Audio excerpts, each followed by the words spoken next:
Child insurance cum investment plans ஒர்த்தா இல்லையா ma'am? குழந்தைங்களுக்கு இன்சூரன்ஸ் கம் இன்வெஸ்ட்மெண்ட் ஆப்ஷன் இது ஒர்த்தா அப்படின்னு கேட்குறீங்க.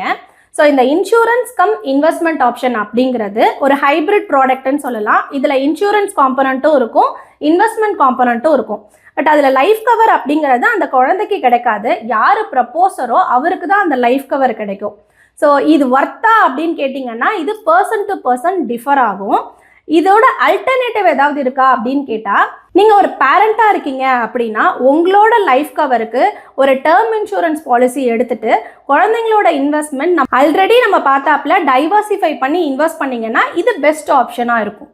சேஃபான ரிட்டர்ன்ஸ் கொடுக்குற கிட்ஸ் இன்வெஸ்ட்மெண்ட் ஆப்ஷன் என்னெல்லாம் இருக்கு மேம்?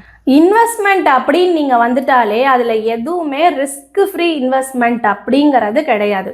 ஒவ்வொரு இன்வெஸ்ட்மெண்ட்டுக்குமே அதுக்கு தகுந்தாப்புல சர்டைன் ரிஸ்க் ஃபேக்டர் இருக்க தான் செய்யும். ஸோ சேஃபான இன்வெஸ்ட்மெண்ட் பிளான் அப்படின்னு நீங்கள் சூஸ் பண்ணணும் அப்படின்னா டெப்ட் mutual fund, Sukanya Samriddhi Yojana, national saving certificate, fixed deposit இதிலெல்லாம் இன்வெஸ்ட் பண்ணிக்கலாம். இதிலெல்லாம் இன்வெஸ்ட் பண்ணுறதுனால நமக்கு ஒரு நாமினலான ஒரு ரிட்டர்ன்ஸ் தான் நமக்கு கிடைக்கும்.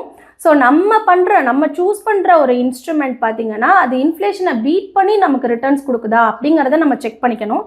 எப்போவுமே ஒரு சேஃபான இன்வெஸ்ட்மெண்ட் அப்படின்னு நீங்கள் சூஸ் பண்ணும்போது ரிட்டர்ன் வைஸ் கம்மியாக தான் இருக்கும்.